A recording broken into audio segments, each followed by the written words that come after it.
estas clases a distancia usaremos nuevos útiles escolares, un cuadernillo del Ministerio de Educación, lápices y un radio.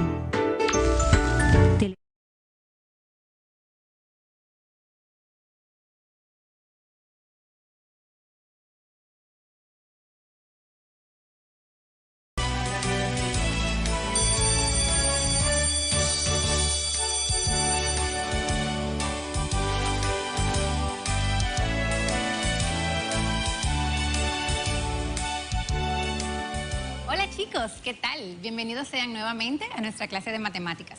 Mi nombre es Liz Valdés y hoy vamos a tener un aprendizaje muy productivo. En el día de hoy te recomiendo tener tu área de trabajo limpia. Asegúrate de estar en un espacio tranquilo, sin interrupciones y lavar tus manos con suficiente agua y jabón para evitar los contagios del COVID. Antes de continuar, presta completa atención a las asignaciones siguientes.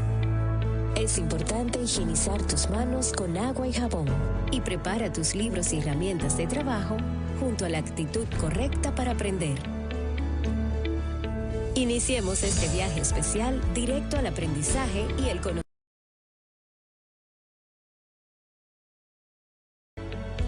Prepárate, porque ya vamos a empezar. Recordamos que todas las competencias que estamos desarrollando durante las clases nos ayudarán a elaborar nuestro proyecto final. Este proyecto será el reportaje acerca de la salud integral y bienestar en tiempos de pandemia.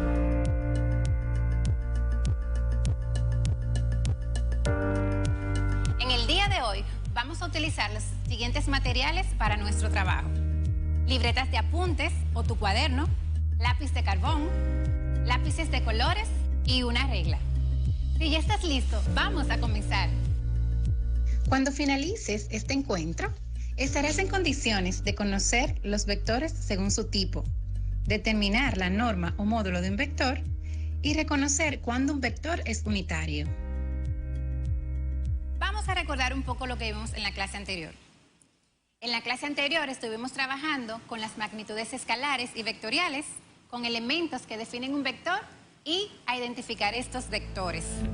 Veamos qué tanto recuerdan. ¿Qué son las magnitudes? Es una capacidad de los cuerpos que puede ser medida. ¿Cómo se clasifican las magnitudes? Se clasifican en magnitudes escalares y magnitudes vectoriales. ¿Qué es un vector? El vector es un segmento de recta que se representa mediante una flecha que posee módulo, dirección y sentido. ¿Cuáles son las partes de un vector? Las partes de un vector son su módulo, su dirección, su sentido y su punto de aplicación. A partir de este momento continuaremos desarrollando las competencias para poder aplicarlas en la elaboración del reportaje para nuestro proyecto final. Conoceremos sobre los tipos de vectores. Iniciemos con los tipos de vectores. Los vectores pueden ser vectores de posición, vectores libres, vectores fijos, vectores equipolentes, vectores paralelos, vectores deslizantes, vectores unitarios, vector nulo y vectores opuestos. Vamos a definir cada uno de estos vectores. Vectores de posición son aquellos vectores que tienen su punto inicial en el origen de coordenadas. Vectores libres son aquellos vectores que no están referidos a un sistema de coordenadas, o sea, que es aquel que su punto de aplicación es cualquier lugar en el espacio, lo cual nos indica que los vectores libres pueden ser trasladados de cualquier lugar en el espacio, siempre que conserven invariable su tamaño, su dirección y su sentido, o sea, que puede colocarse a cualquier posición paralela a la recta que lo contiene. Vectores fijos.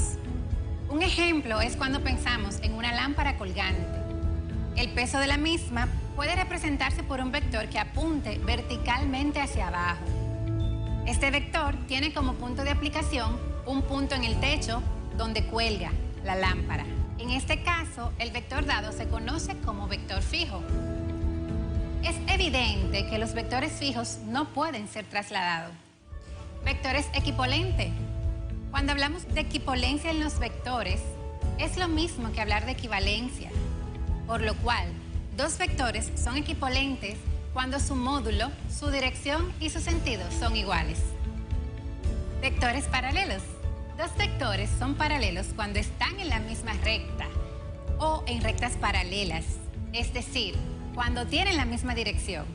En este caso, su sentido puede ser igual o puede ser diferente. Vector deslizante. Imagina un vehículo que se mueve en un tramo de la carretera, completamente horizontal, y que en este tramo se mantiene invariable el tamaño de la velocidad con la que se desplaza. En este caso, el vector que representa la velocidad se va trasladando constantemente sobre una línea de acción. Un vector como este es deslizante y, como podemos apreciar, la característica principal de este tipo de vectores es que su punto de aplicación puede ser cualquiera en la recta que lo contiene. Vector nulo es el vector que tiene como punto de referencia al origen de coordenadas y se representa por 0,0. Vectores opuestos son aquellos vectores que tienen la misma dirección, el mismo módulo, pero sus sentidos son opuestos. Vectores unitarios. Un vector unitario es aquel cuya norma es la unidad. Es importante saber que la norma de un vector es la raíz cuadrada positiva de los cuadrados de las coordenadas, que se representa de la siguiente manera. Vamos a la pizarra para ver un ejemplo. En este momento vamos a hallar la norma de un vector. Recordamos que para hallar la norma de un vector vamos a utilizar esta fórmula que nos dice que la norma de un vector va a ser igual a la raíz cuadrada de x al cuadrado más y al cuadrado. Recuerden, decimos que la norma de un vector es igual a la raíz cuadrada de x al cuadrado más y al cuadrado. Entonces, si tenemos un vector que se llama u y sus componentes son 2,3, veamos cómo podemos hallar su norma. Lo primero que debemos hacer es sustituir los valores de su componente en la fórmula inicial. Entonces decimos que la norma del vector u va a ser igual a la raíz cuadrada de x al cuadrado. Recordemos que el valor de la x representa la primera componente, en este caso el número 2. Entonces decimos 2 al cuadrado. Seguimos sustituyendo la fórmula, más el valor de y al cuadrado. Recuerden que y representa a la segunda componente del par ordenado.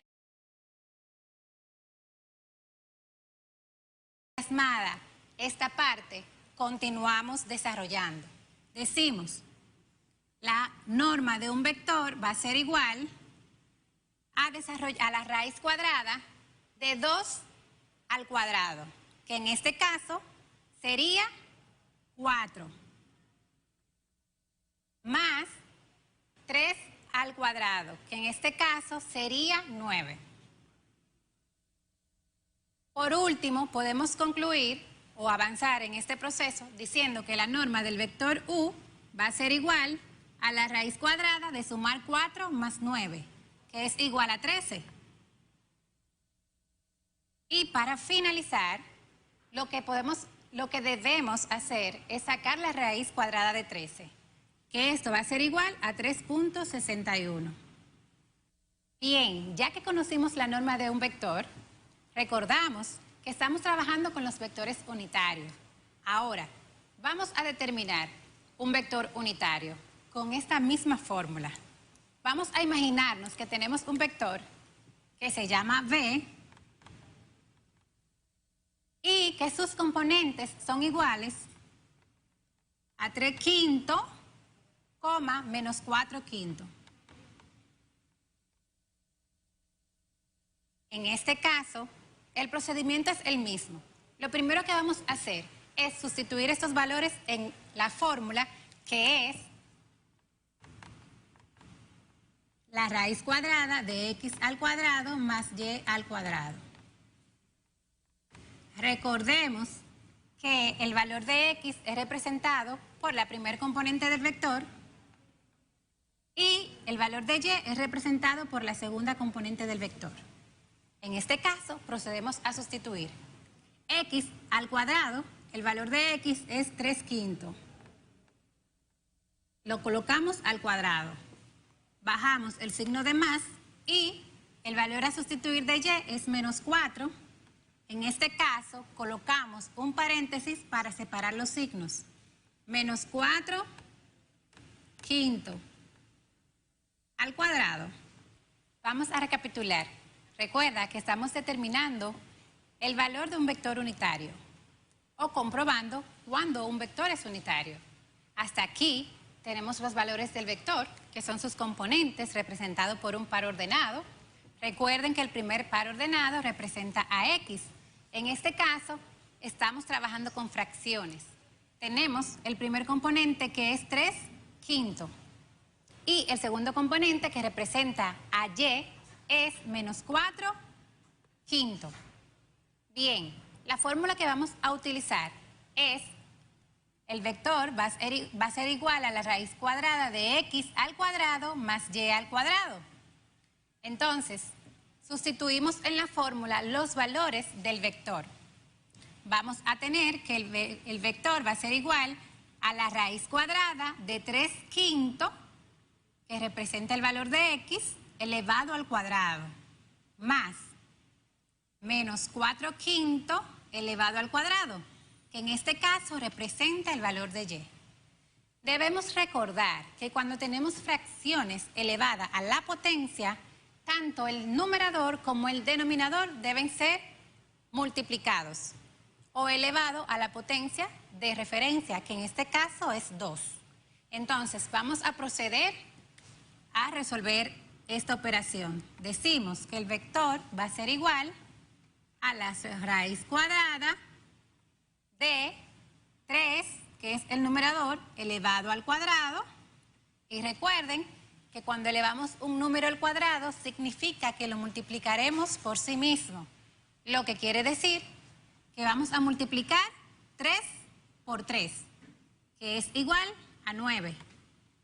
Luego elevamos el denominador al cuadrado. En este caso, 5 al cuadrado, decimos 5 por 5, 25. Y procedemos a elevar al cuadrado el siguiente componente. En este caso, como el componente es negativo, debo colocar un paréntesis. Pero primero debo elevarlo al cuadrado antes de determinar su signo. Cuando elevamos una cantidad al cuadrado que tiene un signo negativo, esta cantidad no va a dar positivo. Siempre dará positivo, ya que recuerden que estamos multiplicando el número por sí mismo. Y el número contiene su propio signo. En este caso, hacemos relación de signo, decimos menos por menos me da como resultado un valor positivo y 4 por 4 me da 16.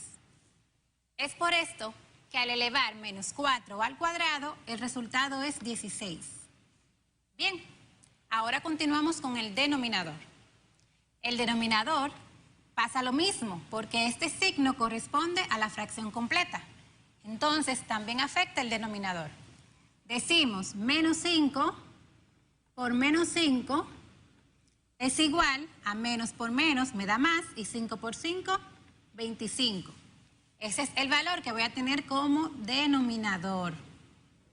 Luego de haber elevado mis dos componentes al cuadrado, ahora vamos a proceder a sumar. En este caso, aplicaremos la suma de fracciones, que nos dice que cuando tenemos dos fracciones con el mismo denominador, colocamos su denominador igual. Vamos a verlo. Decimos que el vector va a ser igual a la raíz cuadrada de relacionar los dos denominadores, coloco aquí el 25 porque son iguales, y sus numeradores lo coloco tal cual. Digo 9 más 16. Cuadrada de 9 más 16 me da como resultado 25 y el numerador 25. Continúo desarrollando la operación Y el vector va a ser igual a la raíz cuadrada de dividir 25 entre 25, me da 1. Bien, entonces, por último, podemos probar que la raíz de 1 es igual a 1. Por lo tanto, esto representa a un vector unitario.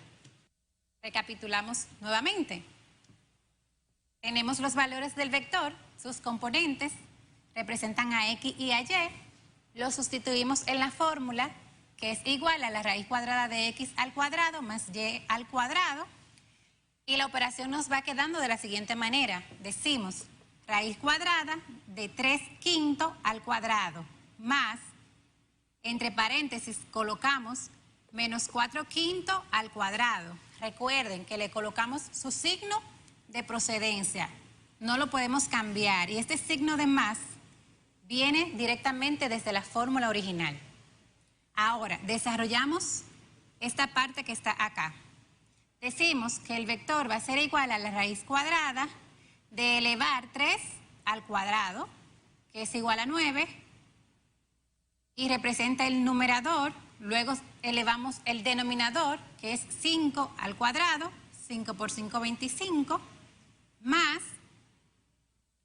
elevamos el segundo componente al cuadrado, recordando que tanto el numerador como el denominador debo elevarlo a la potencia indicada. Entonces decimos, menos 4 por menos 4 es igual a 16. Y en el denominador decimos, menos 5 por menos 5 es igual a 25. Continuamos desarrollando la operación. Y decimos que el vector va a ser igual a la suma de la fracción 9 más 16 entre 25. Ya que recordamos que cuando sumamos fracciones, si éstas poseen un mismo denominador, entonces se coloca igual. Y en la parte del numerador solamente voy a bajar los números como están. O sea, voy a colocar 9 más 16. Luego, entonces, continuamos desarrollando. Digo, 9 más 16 es igual a 25. Y bajo el denominador como está. Luego, vemos y dividimos 25 entre 25, me da como resultado 1 y la raíz cuadrada de 1 es igual a 1, lo que comprueba que este vector es un vector unitario.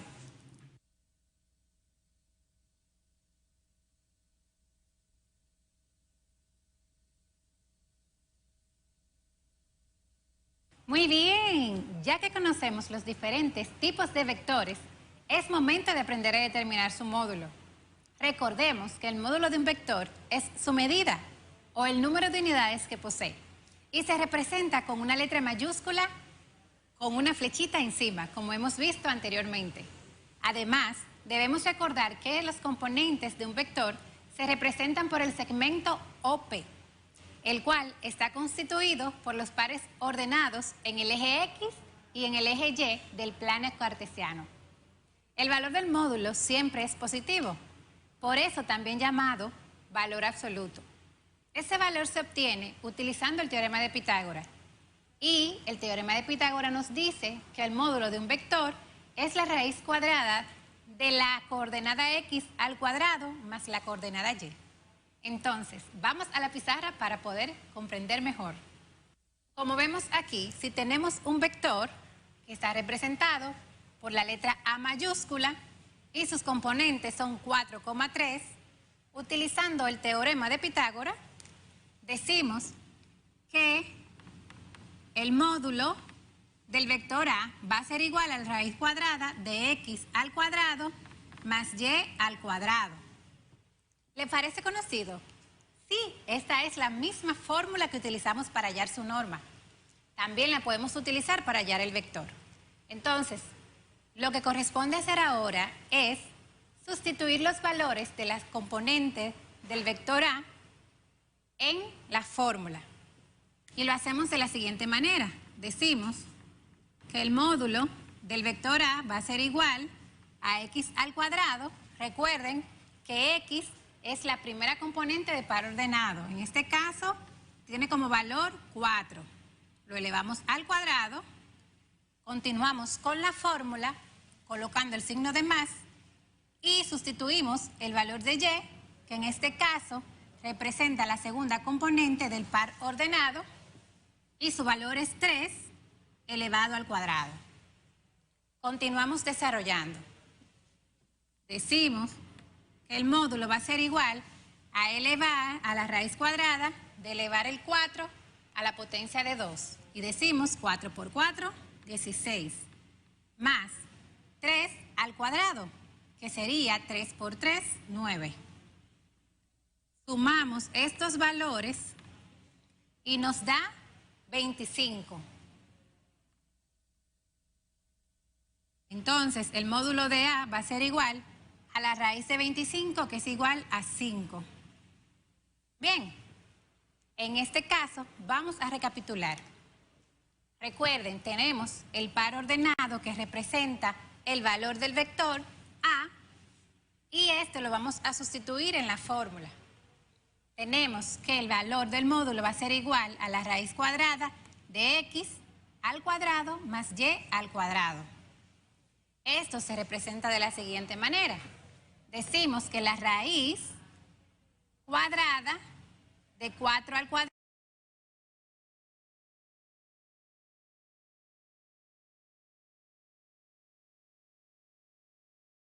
el módulo del vector A va a ser igual a la raíz cuadrada de 16 más 9. El vector A va a ser igual a la raíz de 25, porque sumamos los 16 con 9 es igual a 25. Luego, esto nos da como resultado 5, porque la raíz cuadrada de 25 es igual a 5. Ahora, luego de haber calculado su módulo, vamos a ver cómo se representa en el plano cartesiano. Recuerda que el plano cartesiano se compone de dos ejes. El eje horizontal, que es también llamado el eje de la X o el eje de la abscisa, y el eje vertical, que también es llamado el eje de las ordenadas o el eje de la Y. En este caso, en el eje de la abscisa representamos el primer componente, que también se representa el valor de X. Y en el eje de la Y vamos a representar el segundo componente, que corresponde a el valor de la Y.